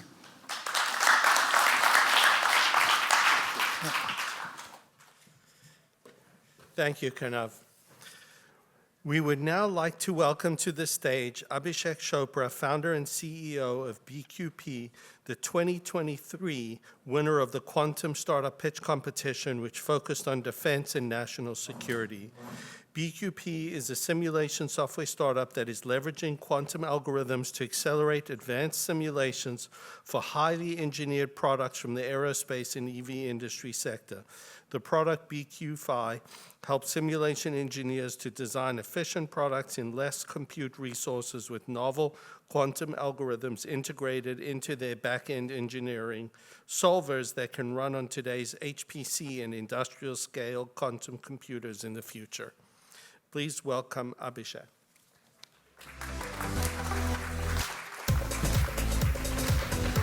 Hey everyone, can you all hear me? Thank you so much. I'm excited to be here again. It was a wonderful journey, I would say, in the past year since we won the competition. So thank you for the organizers to have me here. So myself, Abhishek Chopra, I'm the founder and CEO of BQP. BQP is not a quantum company. We are a simulation software company which is leveraging stochastic algorithms coming from quantum information science to accelerate the world of engineering today and then future industries that will be impacting. And that disclaimer because the founders who started this are not experts in quantum, or we should say like not quantum physicists. We are aerospace engineer and computational scientists by trade. Myself, I have developed large-scale CFD codes back in my graduate school at Rensselaer Polytechnic Institute, RPI, where my simulations were taking 6 months on 250,000 cores running parallelly. This was simulations to understand turbulence behind an aircraft. So I fast forward, I actually worked with Oak Ridge National Lab and NVIDIA to bring those codes from CPUs to GPUs, because all of those codes were legacy codes on Fortran 77 and C. And my experience was we were running on the biggest supercomputer at that time, Summit supercomputer, exascale computing.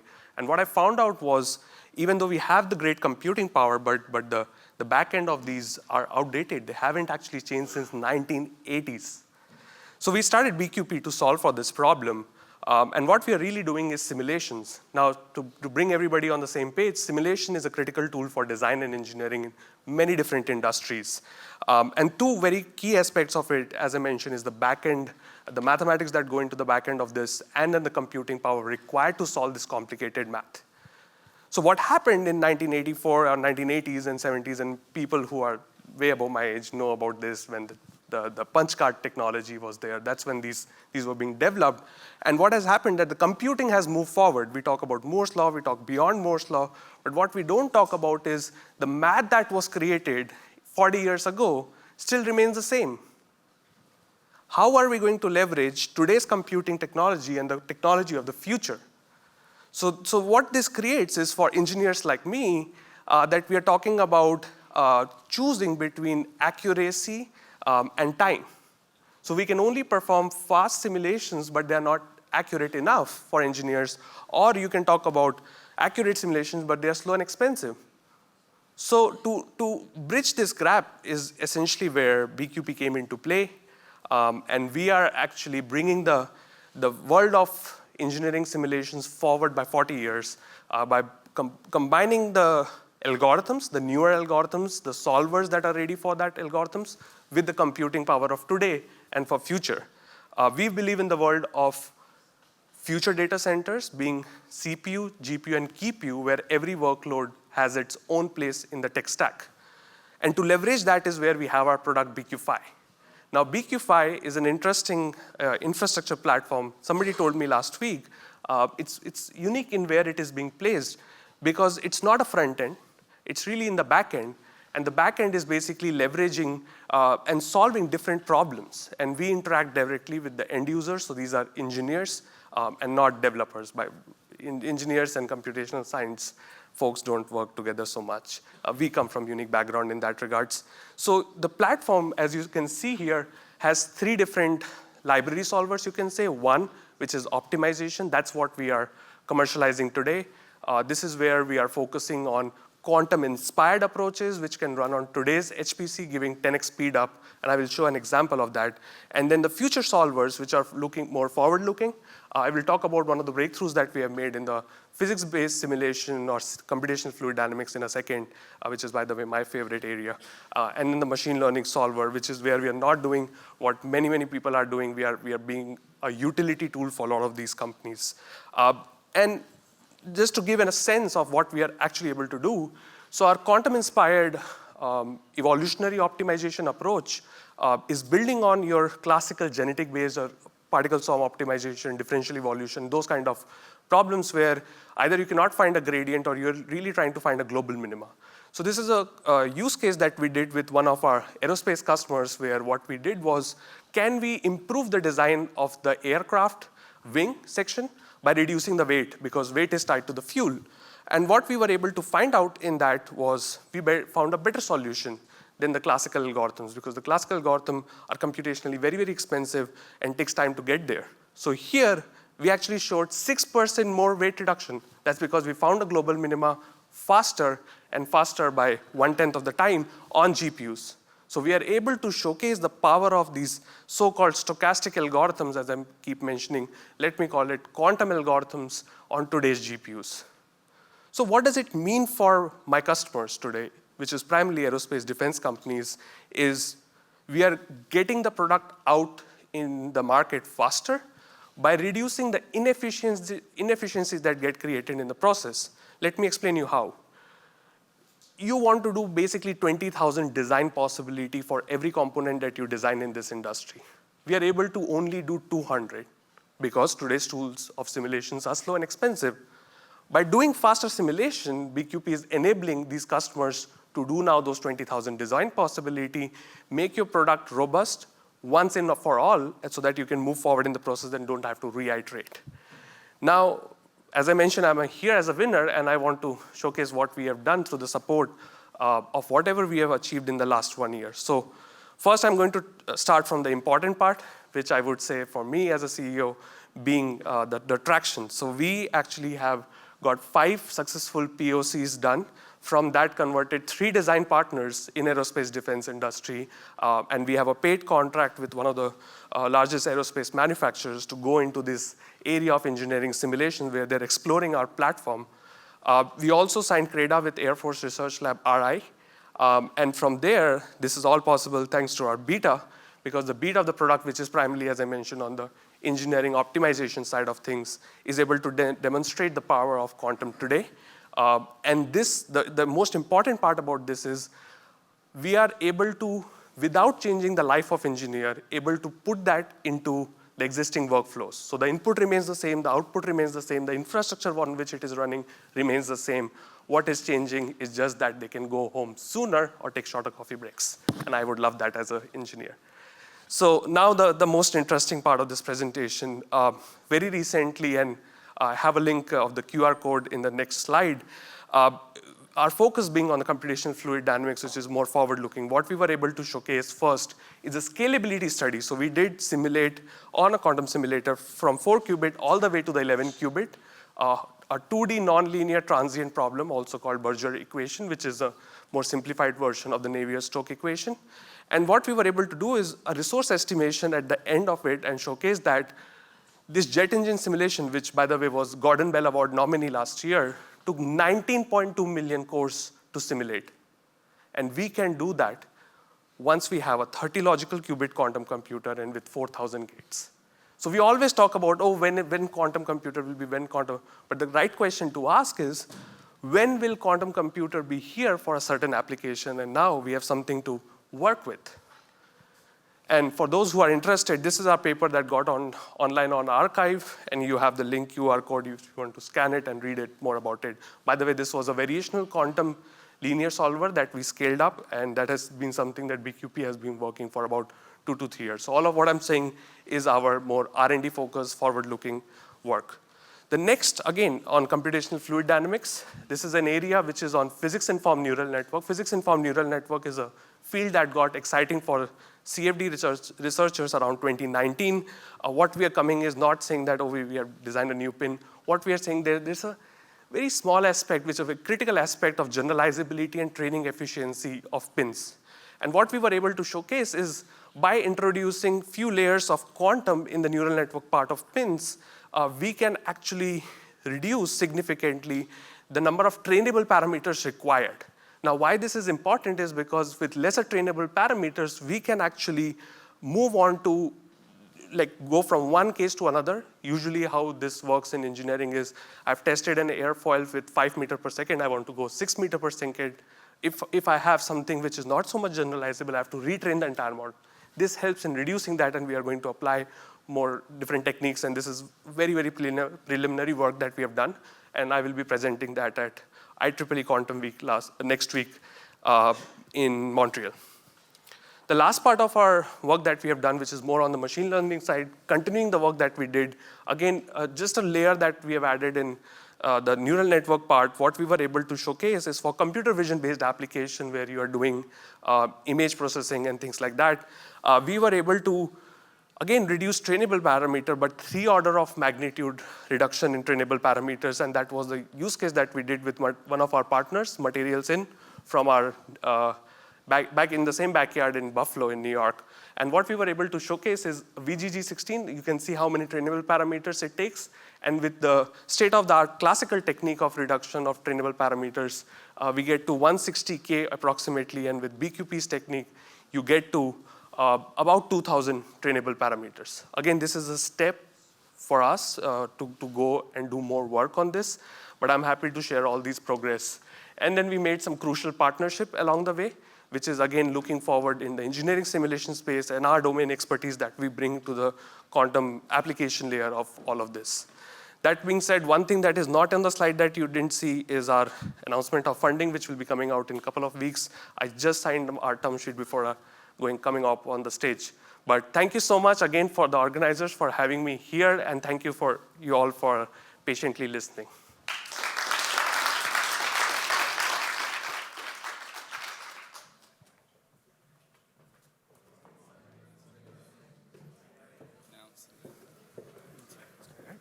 I think they're going to introduce you.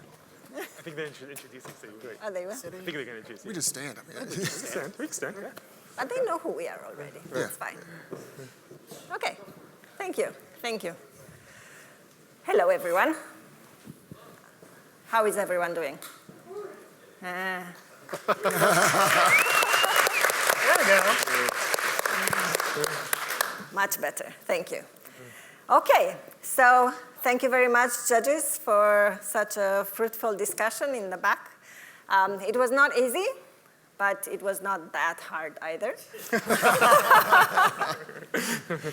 So we are happy to come back with our results, and I have the honor to announce the top 3 projects from today. How did you guys like them?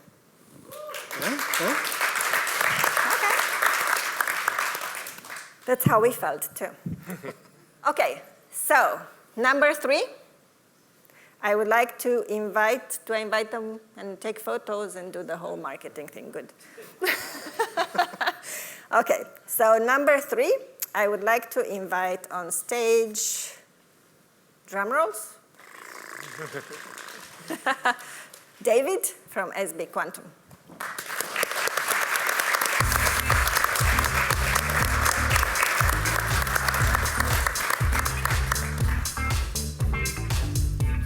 Thank you. Good job.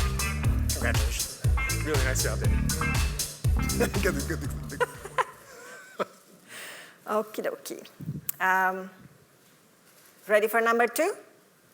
Yeah. No. You're not ready. Okay, so number 2, I would like to invite on stage with congratulations, Anurag from Cruise.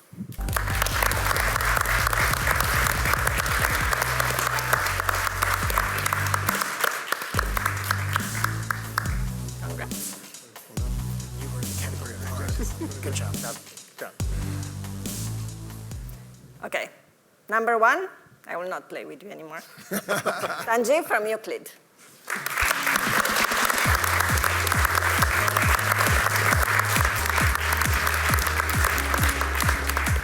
Well done. Good job. Congratulations. And again, for transparency reasons, the criteria for evaluation was not just the potential of the quantum technology in itself or the application of the quantum technology, but also the business model and the commercialization. I have a difficult time saying that word. Commercialization of the projects that you guys are building. So congratulations to the 3. Congratulations to the 4 that didn't make it in the top 3. Please keep going. This is not a defeat. It's just Next step. Another step. Next step. Thank you very much.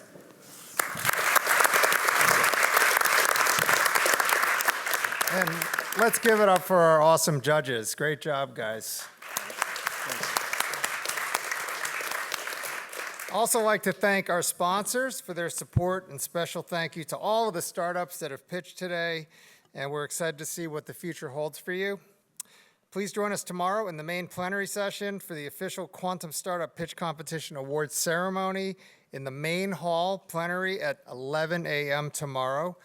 So I'm not done yet. We have a little surprise here. So we are hosting, we have a happy hour today at 7:30 p.m. So I want to announce the networking and drinks reception at the Quantum Insider. It's excited to co-host Quantum Sips at 7:30 tonight at the Star Hill Tyson's Beer Garten. Together with Kai Ventures. Together with Kai Ventures, all right. And with Entropic Labs. Thank you for all of your support. That's awesome. And it's right next door, connected to the Watermark Hotel. It's on top of the Capital One Hall, so hopefully we'll see you guys there. Anything else here? We're good? Thank you, guys. Thank you.